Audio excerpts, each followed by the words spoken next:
that's true. Naked Palpatine. Oh, you pick that one. Fresh out of the clone tank, nude Palpatine is my Well, that's the first thing I think of when you say Dark Empire Palpatine.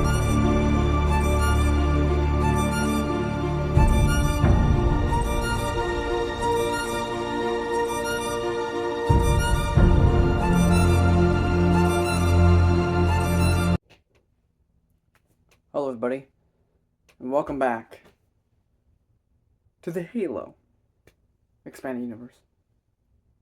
I don't have too much for you today. I have a short story, and I have the actual games. I've been reviewing a lot of stuff, but much like the Rebellion era in Star Wars, a lot of things kind of coincide around the same general time frame. And especially with Halo 2, 3, ODST, they all kind of go back to back to back, so I decided to wait and just talk about them here. I don't have too much to say, other than I think Halo 2 has one of the best stories in all of Halo. Getting to learn about the Covenant, getting to learn about the Arbiter, seeing the structure, seeing the prophets, and listening to Truth's dialogue. The dialogue in 2 is immaculate, and the destruction of Halo was your error, and you rightly bear the blame. But the council was overzealous. We know you are no heretic. This is the face of true heresy, one who subvert our faith, and incite rebellion against the High Council. I have no ships, no men to lead into battle, not as you are, no. But become the Arbiter, and we will set you loose upon this heresy with our blessing. So good. Halo 2 is immaculate. The worst part about it is the main plot, which is that there's another ring. Which, I mean, there is in the lore. There's 7.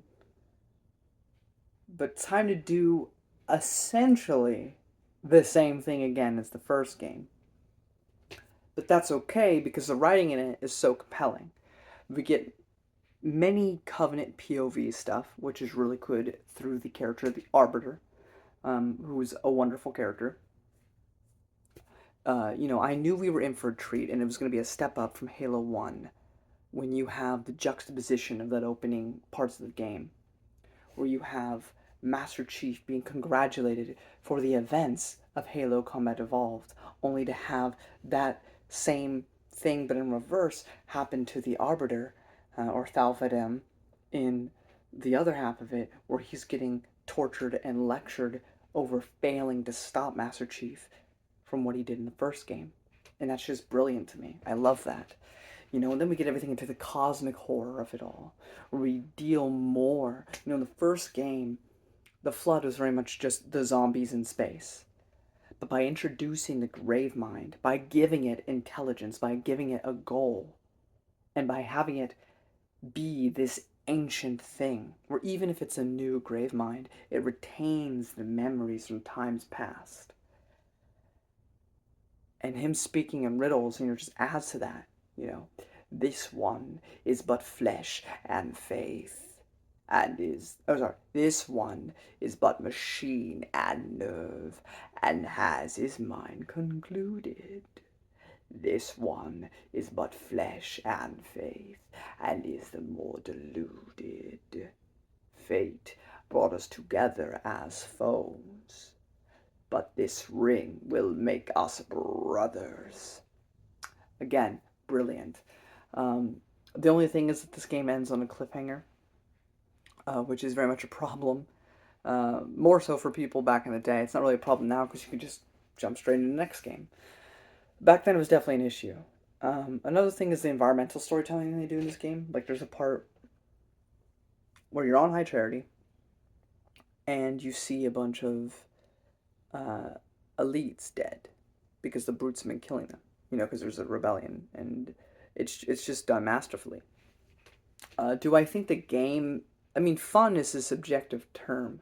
I feel like the set pieces in 2 are not as memorable as set pieces in 1 or 3, but I think the story is second to none behind Halo Reach. So, that's me. And I'm going to move into chronologically Halo 3 ODST because that basically begins near the middle of 2 and ends around the beginning of 3. Halo 3 ODST came out after Halo 3 publication wise, but is an prequel, sequel, interim equal between 2 and 3, and it focuses on the ODSTs. When the Prophet of Truth or Mercy, whatever it was, uses slip space in the middle of the city, a bunch of things get hurt because of that, and we see from the ODST's perspective that they get, shot down, and we just get a bunch of these great moments. There's very much this. I'm not going to even get into the Dante's Inferno thing. That's been talked about to death. Watch any video on or retrospective or analysis on Halo 3 ODST, and you're bound to find people talking about the symbolism that was used with Jacob's Ladder, with Dante's Inferno, and you'll get it. I'm not going to reiterate it here. A bunch of people better than me have done that. But you get a lot of these great moments because you play as Rookie, this kind of nameless character that you can just insert yourself into. Even more so than Master Chief. And his sections are very lonely. I mean, sure, you as a player know that these other ODSTs are okay, they're still alive because you get to play as them in certain sections of the game. But as far as the Rookie is concerned, as far as he's aware, he could be the only one left on New Mombasa. He has no idea. So you travel the streets of Mombasa in the middle of the night, and it's lonely and it's suffocating and it's kind of terrifying. It's not as bad as some people claim it is. Not bad, good. But a lot of people claim like, oh, you play as an ODST, so it's like you're weaker than a Spartan. But you really don't feel that. Like midway through the game, like sure you are weaker, but the game compensates for that. It never feels like too much of a struggle unless you're playing on like hard. But then that's just a problem in literally every Halo game, regardless if you're a Spartan or not. But those sections are really good, and in between that, with that, you also get this B plot where you can find them in terminals with Sadie and her AI Virgil, and those sections were phenomenal in itself. It was like a little audiobook story within the game, and those are really cool to listen to, and it's a really great plot with Sadie, and I really like Sadie as a character. Then we got Nathan Fillion, who plays Buck, and Buck's really cool. There's actually a surprisingly cute romance between him and this one lady, I forget her name. We also got Romeo and Dutch coming back from one of the comics. Of course, they would have been introduced here. And overall, it's just a really fun game. I should say there's some parts of it that are lighter than Halo 1 and 2 in terms of tone, but there are certainly moments that are just as bleak, which is definitely what you want. And not to mention the trailer, or the live action trailer, ODST, phenomenal again. But I have to say, it's another great Halo game. And yeah, I think the story isn't as complex or as deep as Halo 2 or even Reach, but it's still a very fun and entertaining game to play, and I highly recommend it. We move on finally to Halo 3, and I'm going to be honest, I have a lot of nostalgia for this game. I have a lot of fun with this game. I played this game like a year ago with my brother, and he got to experience it for the first time. We played co-op, and that was one of my favorite memories of all time, was just going through that with him and see him experience those games. I remember playing too, and my brother likes to joke around and talk a lot when playing games, but when we got to the Gravemind scene in Halo 2, silence. He let that scene play in full. Usually I have to tell him, like, shut up, this is important. I didn't have to do anything. The scene moved him enough to where he, on his own, shut up and paid attention to the Gravemind.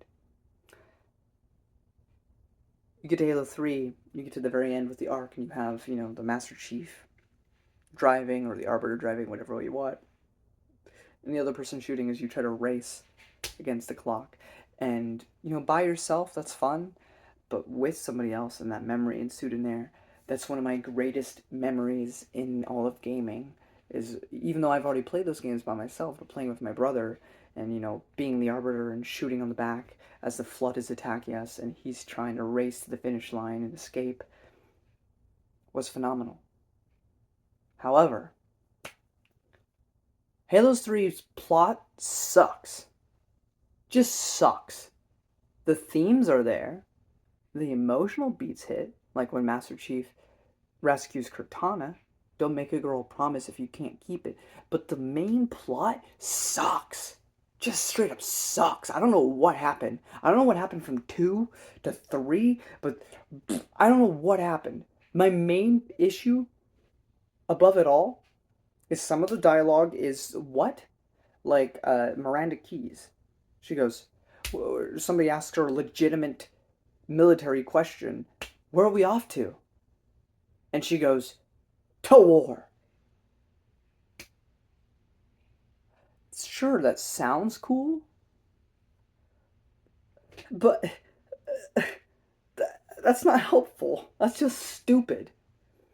And then on top of that, and maybe this is just me, but truth, the prophet, to me, and this will only work if you understand some of these analogies I'm making, but if you've seen House of the Dragon or Game of Thrones or maybe House of Cards or something, I don't know. Think of it like a politically manipulative, conniving individual, Nominor from the Star Wars Expanded Universe. Truth always came across as someone who did not believe in the Great Journey. He knew that this was a rise to power for him, and that's what he wanted. He always seemed the most reasonable out of the three, and also seemed the least devout. Only using the religion as a means for his own sake. And the only copium I've heard for Halo 3 is that he drank his own Kool-Aid. Because not only is the voice actor different, and that's not a big deal, it's the butler from Haunted Mansion. Or sorry, I should say the more thing that most people will know, General Zod from Superman 2. Or Chancellor Valorum. He's the voice of Truth in 3. I don't think the voice really matches. I much prefer the voice in Halo 2. But there it is. But that's not the issue. That's fine. The issue is he's just some religious nut. That's it. All the nuance, all the undertones and subtext of his character in 2 are obliterated to have this simplistic, weak character. And to me, 3, story-wise, is the most disappointed. Now, again, I love the theme of 3. In the emotional moments, when they show up, they still hit. But half of that is just Marty O'Donnell. He's not going to watch this video. But, his score does have to work for it. Because his music is phenomenal. How many times have I listened to Luck, or whatever it's called, in my car on Spotify, dun dun dun dun dun, or yeah. So in my heart, I love 3, but objectively, I think 3 is the weakest story-wise. I'm gonna suppose 1 is the weakest story-wise, because there's not, the plot is destroy the Halo Ring because the flood, but at the same time, it had that mystery, it had that alienness to it, because we didn't know anything yet. We're just dropped into this world. It works the same way that Star Wars A New Hope works, where it kind of just throws you into what's happening. Of course, Halo doesn't give us a title crawl, but it provides enough information to just kind of throw you into a world that is clearly a world full of history that you were just being shoved into. And I love the simplicity of that. But the difference is that was the first game, and then they upped the ante with the plot in 2, only to drop it in 3. If 3 was 2 and 2 was 3, maybe I wouldn't be complaining as much. But you put my expectations so high that I can't help but be disappointed with 3, at least in terms of plot. I'm not going to talk about gameplay. I think the gameplay is great, but that's not what I talk about on this channel. I talk about plot and the story and the characters. But yeah, so overall, I love 3 personally, but I think objectively it has the weakest plot in Halo outside of Halo 5, but that's a different discussion for another time. And then we move on to what's actually the point of this video. In Halo Evolutions, we have a short story called The Life and Death, or The Life and Possible Death of Admiral Cole by Eric Nyland. I might be pronouncing the title wrong. It's a pretty long title for a short story. And this is basically just the life of Preston Cole. Preston Cole is the one who came up with the Cole Protocol, where if a Covenant, boards your ship and you have no way of defeating them, that you blow up the ship or whatever to erase all records because he didn't want anybody to come back to Earth.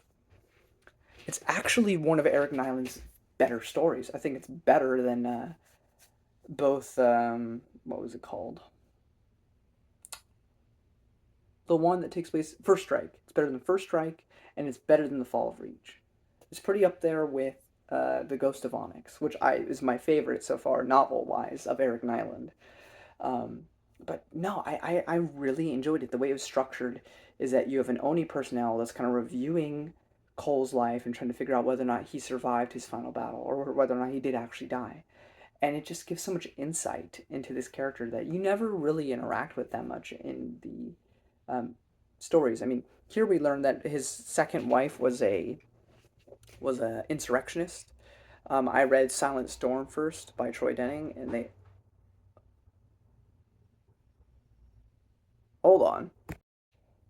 Sorry, FedEx terrified me. Anyway, but yeah, so the Oni personnel is diving into it, and in the Troy Denning novel, it told me that his second wife was a insurrectionist. So I already kind of knew that going in, but still, this story beats here hit really well, from his time in school to his first wife and him.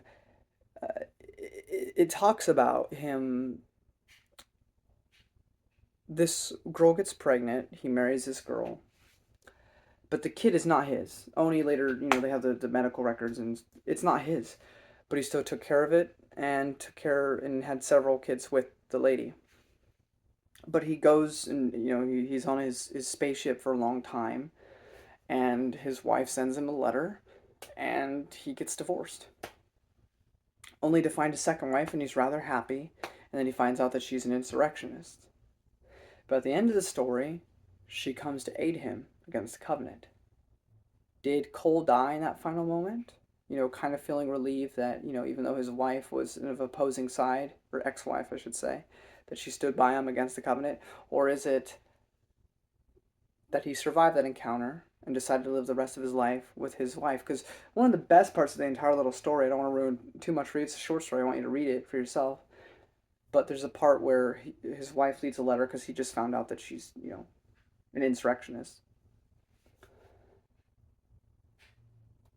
And it's the email or whatever is basically, earlier on in his life, he had been fighting against the spaceship, and there was these messages coming on his screen constantly where he kept talking back and forth with the other captain of the other ship.